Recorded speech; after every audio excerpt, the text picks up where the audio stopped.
not going to see ourselves, right? Thank you.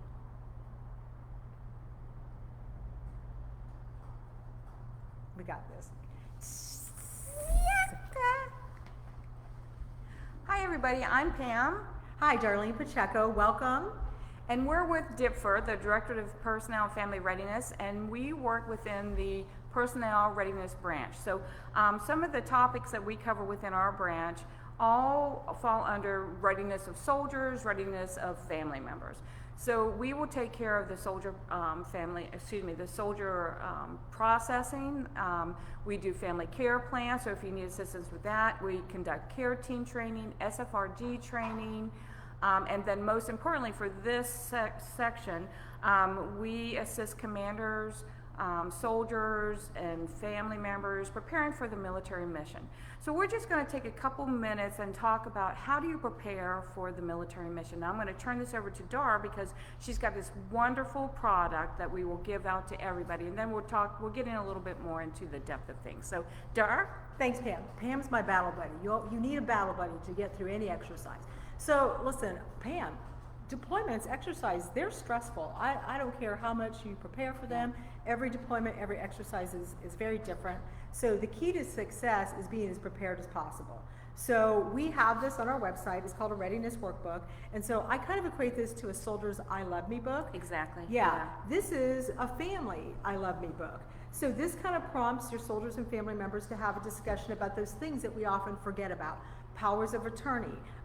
We moved into a new house about 3 years ago, and Pat had to show me where the shutoff valve was for the house. It's in the middle of the street with this huge key, right?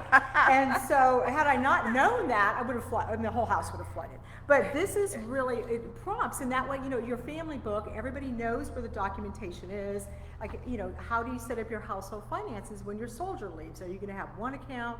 You're going to have two accounts? How to initiate a Red Cross message? You know, you're given the briefings, but sometimes you forget. So especially when stuff happens. Oh yeah, it's crazy. Yes. Well, and here's the thing too that we always talk about. Everybody knows how to handle things when they're going well.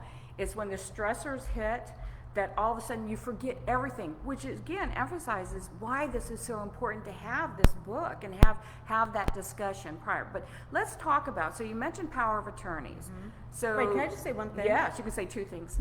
You know, everything would be fine in my household till my hunk of burning love left. And then when Yes. he left, it's like everything. goes wrong. The house is burning Everything. down, the kids are getting hurt. Okay, go back to the power. Okay, so, and let's talk about this too. So we're talking, you know, the routine for our installation is we do a lot of 1 month exercises, and then we go on extended exercises, and then we go on true real world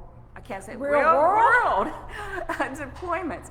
So we want you to consider this for every time your soldier is gone. So let's talk about power of attorneys for all, because I think we find that that's one thing that soldiers don't really think about. Even, you know, they've got so much to think about when they're preparing for the mission. But we've had so many circumstances where a family will come in for assistance and they don't have a power of attorney and we can't help them. So Dora, what power of attorneys do you think a family member should have? So while a general power of attorney is a good power of attorney to have, you really need to think about the accessibility of what that general power of attorney will allow your soldiers and family members to execute on your behalf.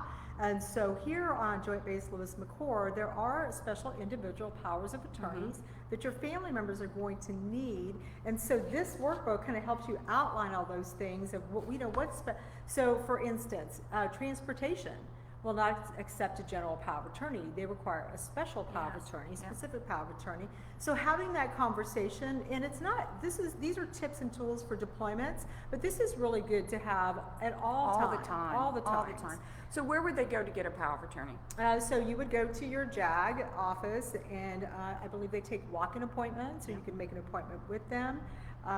Usually when we have any kind of town halls or mission resource expos, we will coordinate with the unit if the manpower is provided to have somebody on site to be able to help them and kind of go over the different power of attorneys they may need. So, and you can call, we will post the number for you. You can call and set up an appointment, or you can do, I'm not sure if they're conducting walk-ins right now because of COVID. Because of COVID, yeah. So we'll just have to check on that. But for power of attorney series, just want to go back with this, is that some family members of soldiers do not realize that a spouse will need a power of attorney to enroll children into DEERs while the soldier is gone. So Yep. that, we see that quite a bit. If you've lost your ID card, that's another reason why we would have to have a power of attorney. Housing requires a specific power of attorney too. So it's really good to connect with the agencies that you think you may deal with and find out if they need specific verbiage in the power of attorney. And sometimes they even have them. Or check with JAG. JAG has, 10, 15 different powers of attorneys that you could possibly utilize. So general power of attorneys we kind of frown upon because those can be relatively dangerous sometimes, but it just depends. I think it depends on your situation Yes. and what works best for your family, but also some things that we don't think about. And this is something that I did every time. Well, I kept one on hand anyway. It was a medical power of attorney for my kids. Since Good I point. worked far, maybe 40 minutes from the installation, it's Yeah. important to me that somebody on my behalf could take my kids to receive medical care if needed. So, those kind of conversations really do prepare you for this military wonderful life the Army has offered us. So, and I think so. 2 points here is that we always say this for our family members, but I really want you to understand. The soldiers are trained and they're trained well, but it's very challenging for them if something goes wrong at the household when they're not there. So we need our family members. You're the ones that keep the fire burning. You have a lot of stressors on you, and we all get this. Darlene has been there, I've been there. Both of us have multiple deployments. We just want to set all family members, soldiers, service members, up for success. So you do need to have those what-if conversations on everything that could possibly go wrong, okay? And I know I don't want to be a Debbie Downer, but again, you know how to handle things when they go well. But let's talk about, Dar, you just said, if something were to happen to you, who would take care of your children? So we talk to family members about having a contingency plan.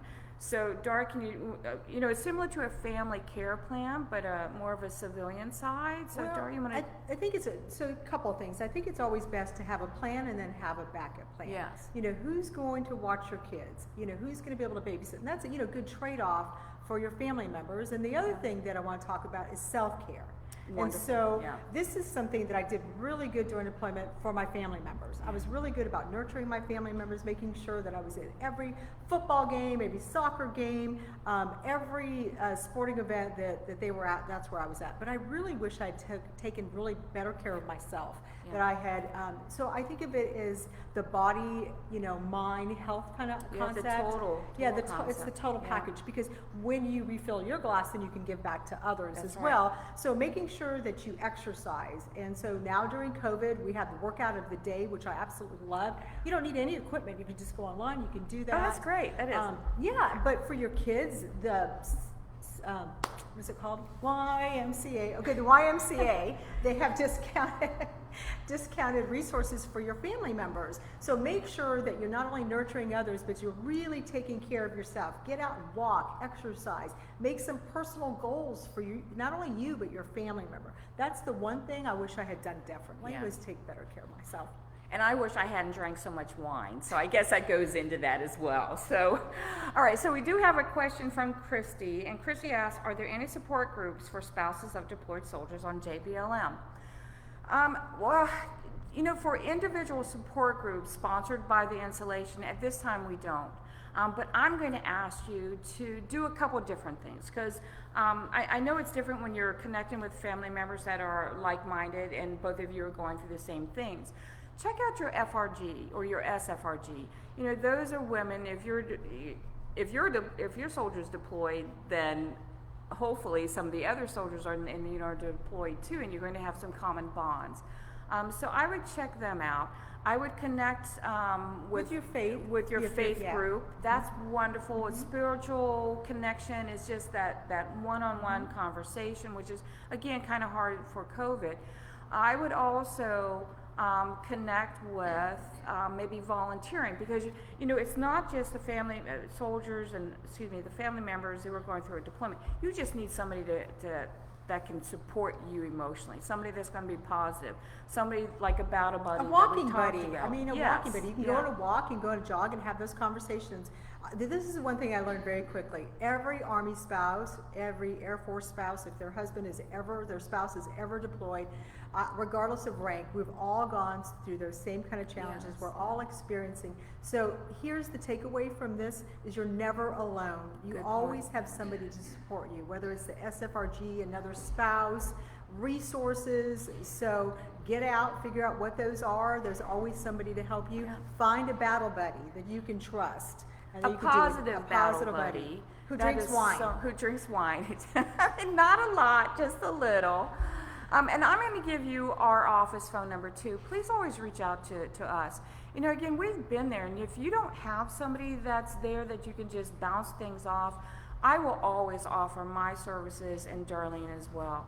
We can talk you down off the ledge. We can share, stories. We can join you on the ledge. We Walk can you join off. you. That's right. We can give you resources. So Darlene's phone number is 253-967-3397. Again, that's 253-967-3397. All right.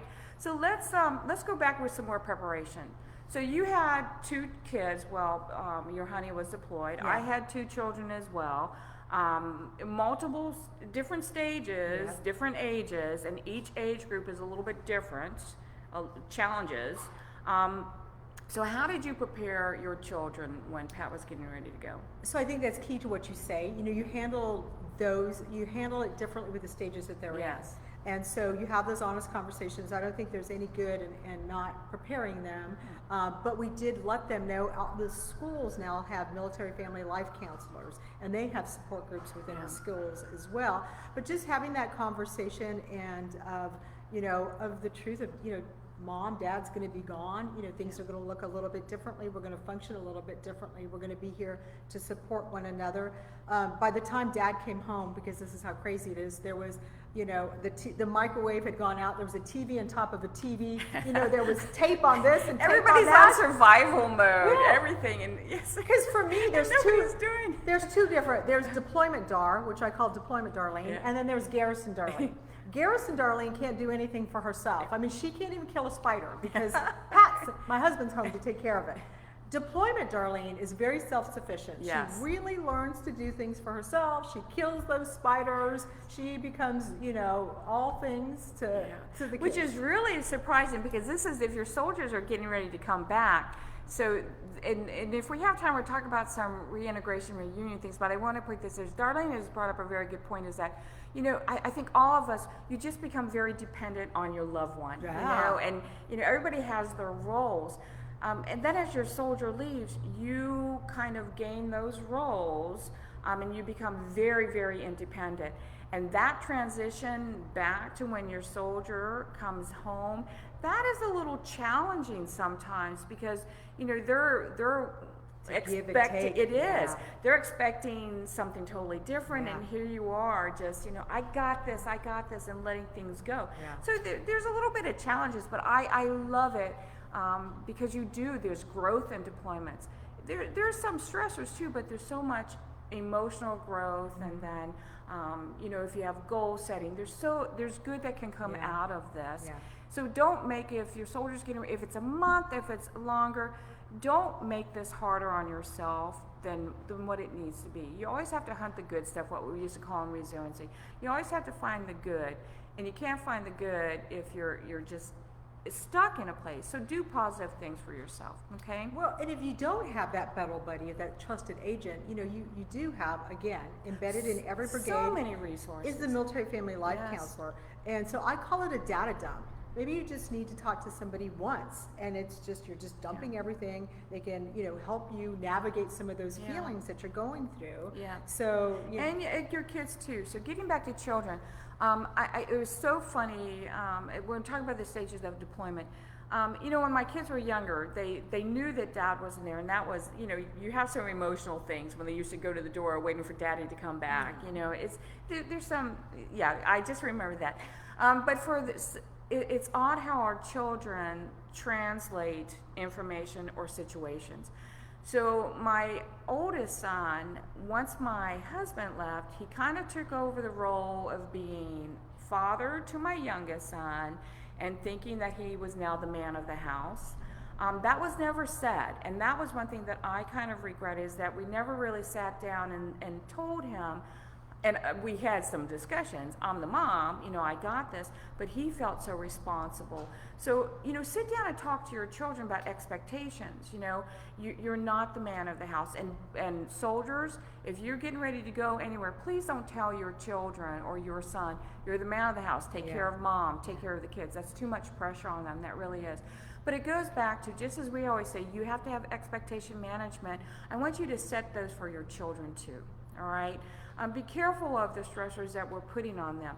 They internalize so much, and they may not speak, but we have seen where maybe a lot is put on them subconsciously, or because everybody's on survival mode. So have conversations with your kids. Talk to them about that. And I think it's important, especially for a deployment. Your children have fears, and you need to talk about them. Allow them to voice it. If they voice it and you discuss it, that gives them back control. So discussions on every level is just key to all of this. Healthy discussions, And going back to my wine, I never wanted to sit down and go over all the what ifs with my husband. I got this, or I just don't want to hear it. So he would make me sit down. I'd have a glass of wine, and he'd say, "Now, Pam, this is where your power of attorney is. This is how you do this. This is how you do that." So it's just that conversation that everybody has to have. Okay? All right, so let's talk about finances for a while. Okay, so I'll tell you this. When my soldier was gone, I spent so much money on shoes, it was ridiculous. Okay, so I'm the emotional spender of our family. My husband would get very upset with me because I'm the emotional spender of the family. So Dara, what's some tips on how to handle finances while your soldier is gone? So I'm the extreme opposite. I'm a saver. So she's so frugal. We took full advantage of the thrift savings plan and saved a lot of money. Yes. And so again, planning those goals, whether they're personal or financial, and having those conversations could set you on the right path. So, we already knew we wanted to save X amount of dollars for whatever. So you set goals. So we set goals. We said, okay. no personal goals, but financial goals we did. And the other thing that catches families in a difficult situation sometimes is not kind of figuring out how much, how you're going to delegate financial responsibilities, because one person's using the debit card and another's, and then before you know it, you're in a crisis. So we set up 2 separate accounts, and Good then idea. X amount of money would go into that account, and that was, his money to spend on whatever, and then there was no cross-modulation of funds. And cross-modulation. Okay, a new word. Yeah, cross-modulation of funds. So that really just gave us an opportunity. And then, I was really surprised that he came back with a lot of money. He didn't really spend a lot of money on stuff.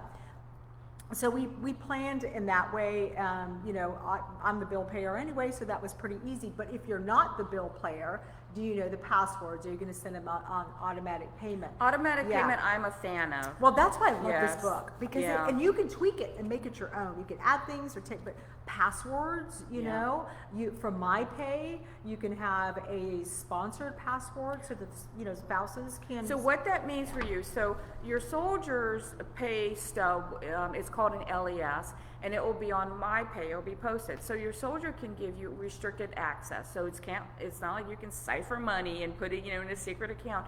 They can just give you a viewing option, so you can check to make sure. The combat pay is in. Yes, that all your entitlements entitlement pay is in too. So it's a good thing to have. So when Dar was talking about it, is the savings deposit program that is absolutely fantastic. This is for deployment. I said savings You plan. did, but that's fine. It's a savings deposit. Yeah. So they have to sign up. It's an entitlement. You get, I think it's 10%. Yes, 2.5. 2.5 compound quarterly, interest. and you can put up to $10,000, and that is just a wonderful way. And I wish we would have done that because of me being the emotional But spender. you got lots of nice shoes. I had lots of nice shoes that I hid from my husband when he came back. So It's like the Amazon guy. it I is. tell my husband, there's no package here at the front door. Don't look that way. I know. Run. So and again, everything that we're talking to you about is, just having emotionally intelligent conversations with your spouse. Okay. Now, going back to finances, if you are having challenges with your finances, or you don't know how to pay bills, we have a wonderful program under our financial readiness section in Differ that can sit down and talk to you about all of that. They love Purchasing a assisting. home, so if they're getting ready to purchase the home. Oh my gosh, They okay, can so sit down just a before little then, setting, yeah. we shouldn't be doing this, but car buying, absolutely wonderful, credit checks, all of that stuff they can do for you, and people don't realize that, and it's all free. Everything we do is free. So here's another question. Oh, I'm sorry, I dropped it, so excuse me. Okay. Okay, so this again was just talking about our financial readiness. So we've plugged that, and Yeah. we love that program, so much assistance. So let's talk a little bit about. So we've talked a little bit about the deployment. Oh, you know, one thing that we didn't really talk about with the deployment is and let's back up a little bit. So as soon as you find out that your soldier is deploying, and I will tell you now that the Army uses deployment for a lot of different things. Yeah. So if my soldier is going to a 30-day field exercise, it's called a deployment. Because they want to prepare them. And yes, it's a mental preparing. I was going to make up a new word there. If they're going to pathway, it's deployment. So, you know, don't freak out if your soldier comes home saying, I'm deploying.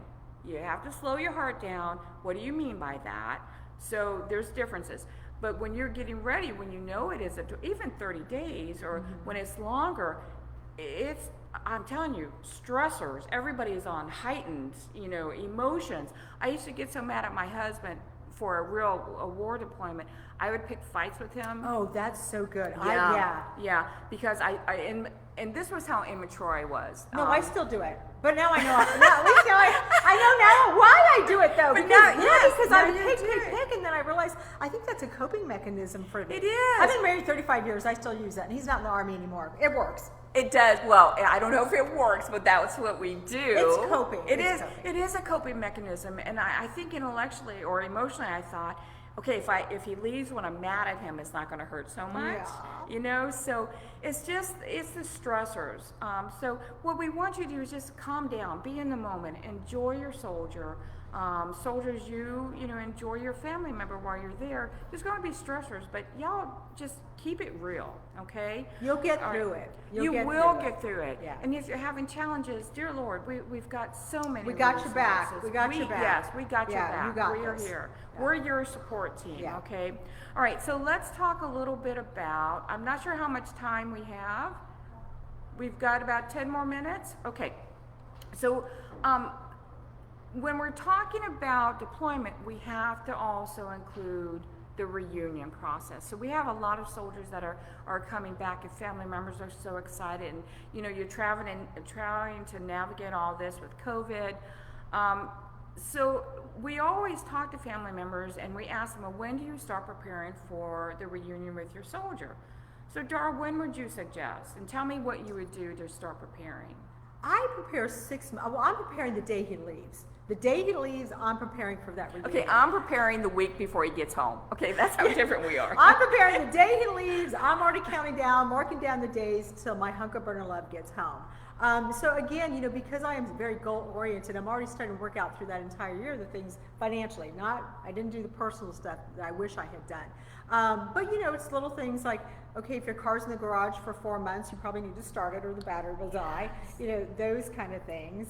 Okay, funny story. When my soldier got home, I remember him during this. We had his truck in the garage, and of course he's happy to see me. Oh, I love you, so happy to be back.